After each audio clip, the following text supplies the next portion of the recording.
Eccoci qua, cari telespettatori. Allora, il primo approfondimento che facciamo sarà con due ospiti che ci fa molto piacere avere qui con noi, una collegata e una fisicamente, per parlare di medicina estetica oncologica.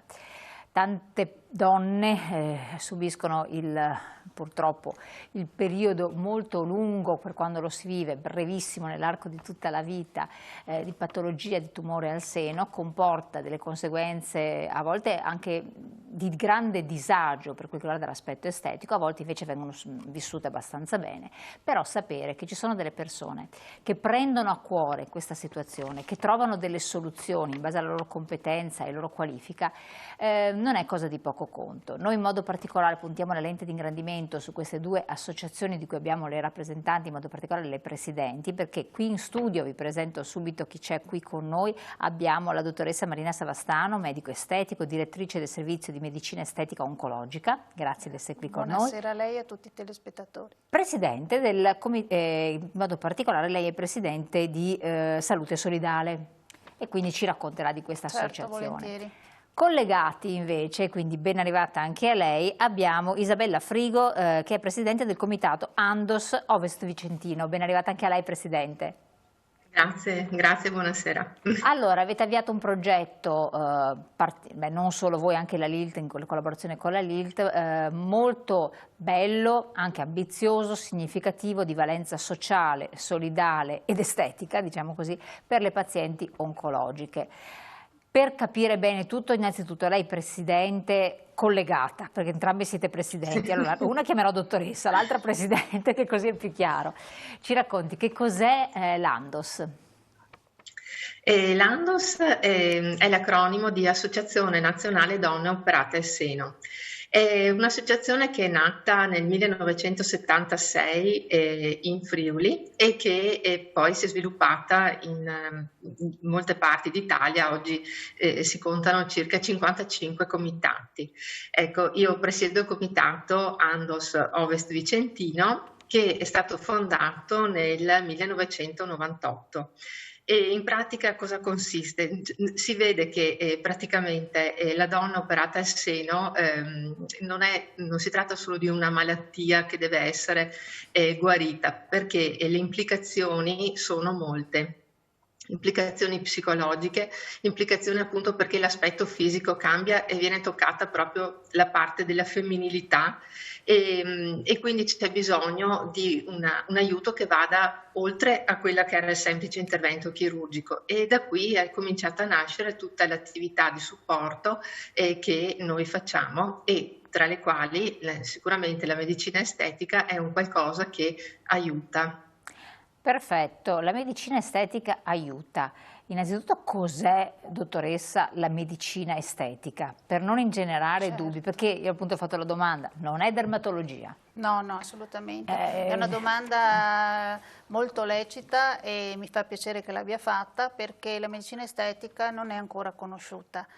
Ogni volta che mi chiedono ma tu sei medico estetico, cosa fai? Operi? Infatti, perché non dice il chirurgo plastico è una cosa. Esatto, no, assolutamente, non si parla di chirurgia, si parla proprio di medicina, ed è una branca della medicina assolutamente tradizionale che si occupa di ripristinare i normali parametri, per esempio cutanei, che sono andati persi, che vanno persi durante la vita, e di recuperare gli inestetismi per i quali una persona sente disagio, cioè una persona deve sentirsi a disagio con il proprio inestetismo, ed è una cosa molto importante, perché ci sono molte persone che invece trascurano la propria pelle, trascurano il proprio aspetto, perché loro si sentono bene così, ed è giusto lasciarle così, secondo me, nel senso, uno deve sentire il proprio problema per poterlo correggere. Però per non ingenerare dei dubbi oppure fare degli errori che a volte si sono verificati, sono stati anche segnalati,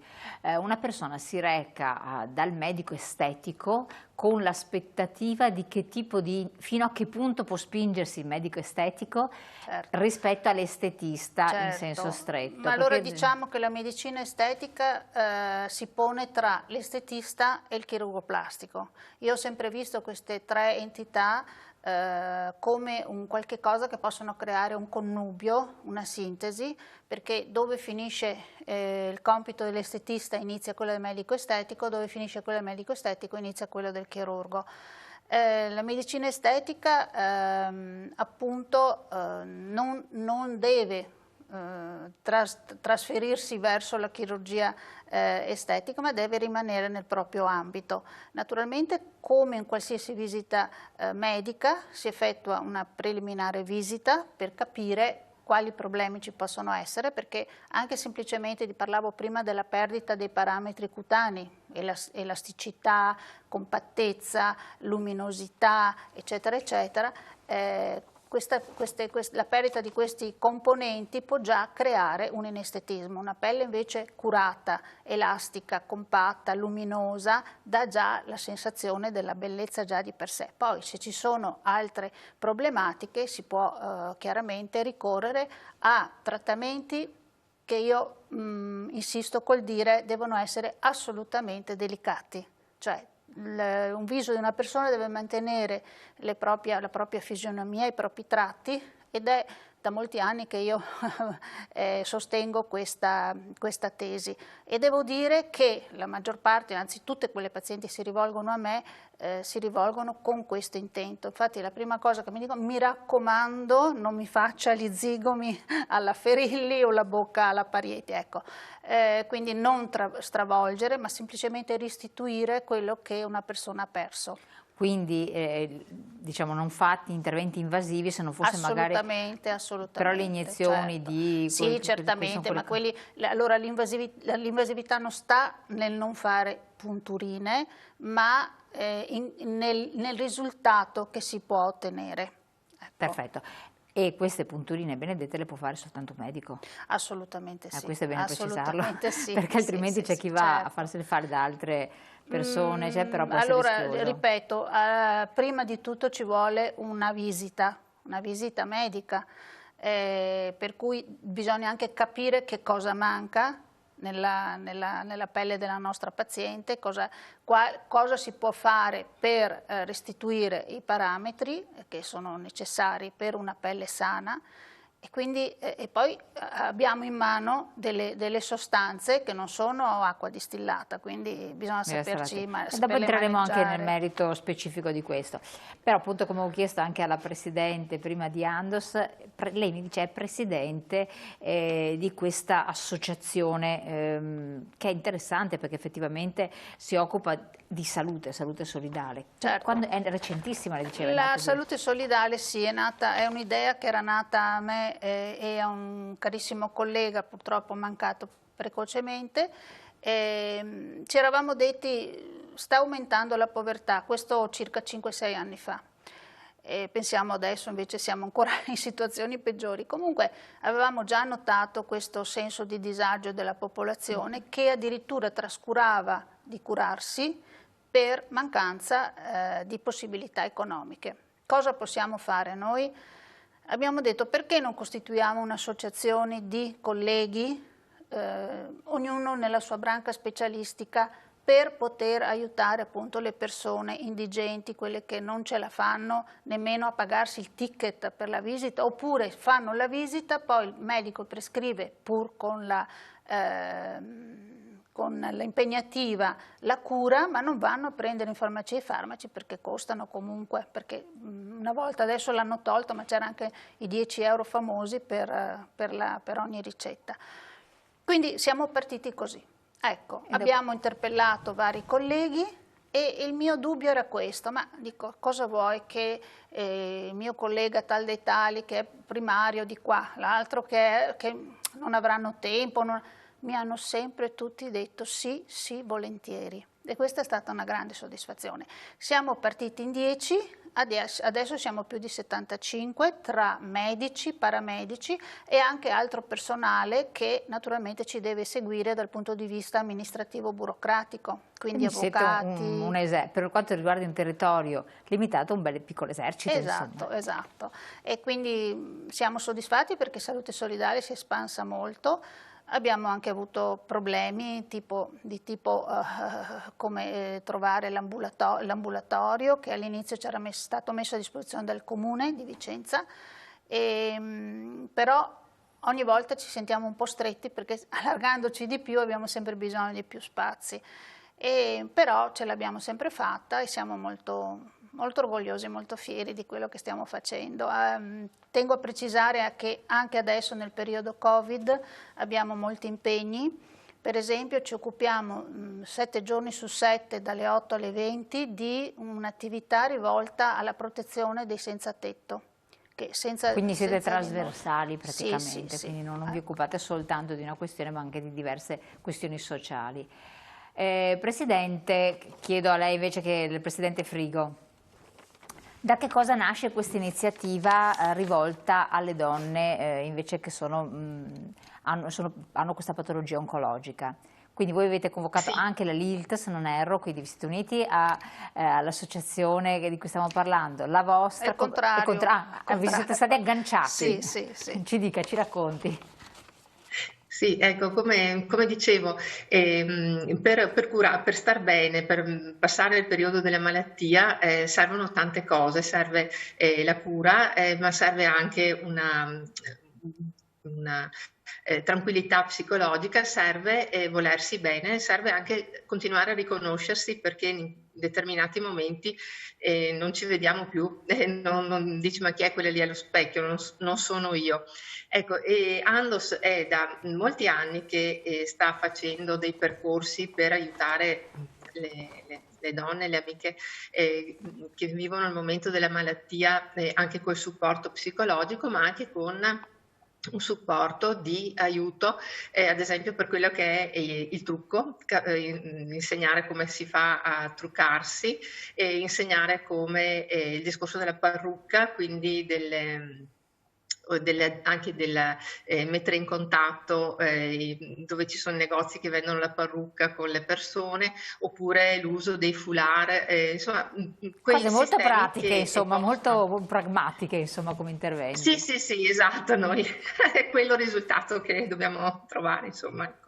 E quindi tutta questa serie di attività, quando poi la dottoressa Marina Savastano ci siamo incontrate, ci ha fatto questa proposta, siamo state subito molto, molto contente, è stata anche molto soddisfatta la past president Piera Pozza, e quindi abbiamo preso e siamo andati avanti con questa iniziativa. Ecco.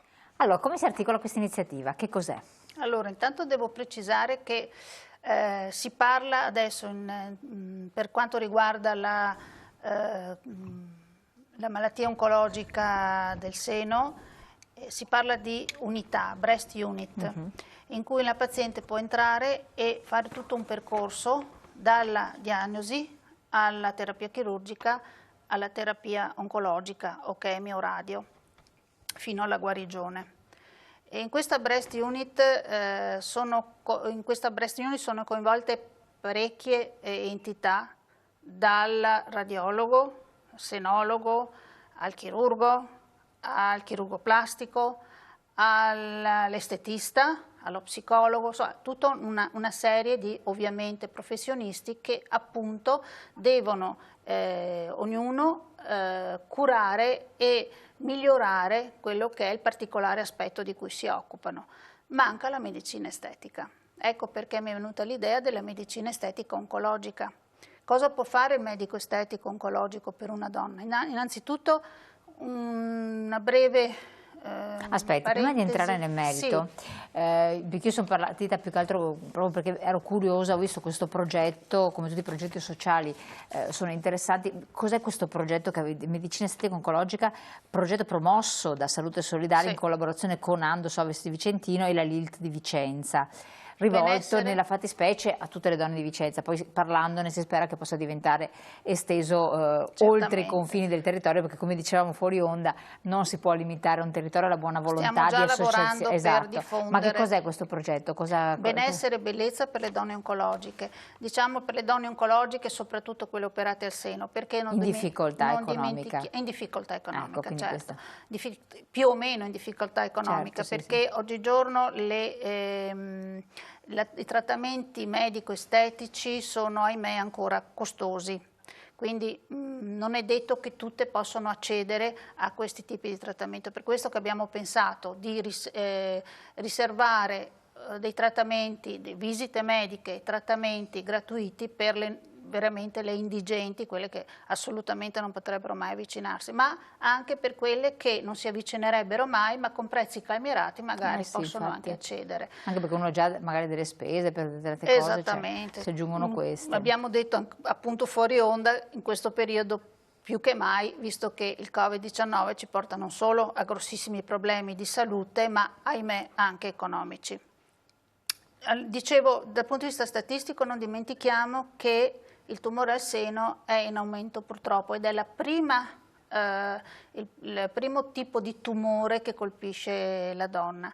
Diciamo che per esempio nel Veneto, io ho dei dati che risalgono al 2018, abbiamo ben 47.000 pazienti malate di tumore al seno. Tanti, però c'è il lato positivo che c'è una diminuzione, c'è un aumento anche della guarigione. Questo porta a maggior ragione il pensiero ad aiutare le persone che naturalmente guariscono e stanno meglio. A proposito della guarigione, molti studi in campo internazionale hanno stabilito che guariscono di più e prima pazienti che si trovano in uno stato di benessere e di qualità di vita. Diceva giustamente bene la Isabella, la donna non si riconosce più, perde l'autostima, perde quella che è l'immagine positiva di se stessa, perde anche quella che è la qualità di vita, perché ha dei danni estetici che non sono solo legati alla cicatrice alla mammella o peggio alla perdita della mammella, ma anche a altri deterioramenti della pelle. Parliamo del viso, che è la prima cosa che si vede, perché vuoi lo shock iniziale della diagnosi, vuoi tutto l'iter chirurgico, la terapia oncologica o chemioterapica, radioterapica o chemioterapica, portano inevitabilmente ad un deterioramento dell'aspetto. E quindi qua subentriamo noi, ridiamo a queste donne quello che è la salute della pelle e riduciamo quelli che sono anche gli inestetismi che danno un disagio alla paziente e che quindi contribuiscono a diminuire quello che è il benessere, come dicevo, e la qualità di vita. Perfetto, la interrompo un attimo. Presidente Frigo, lei ha potuto constatare con mano, guardando delle persone, delle donne che sono state seguite da questo vostro progetto, dei risultati o è ancora presto per dirlo? Il progetto questo non è ancora iniziato. Quindi siete proprio agli inizi. Sì, ecco, però posso dire quello che abbiamo visto per quello che abbiamo fatto fino ad adesso.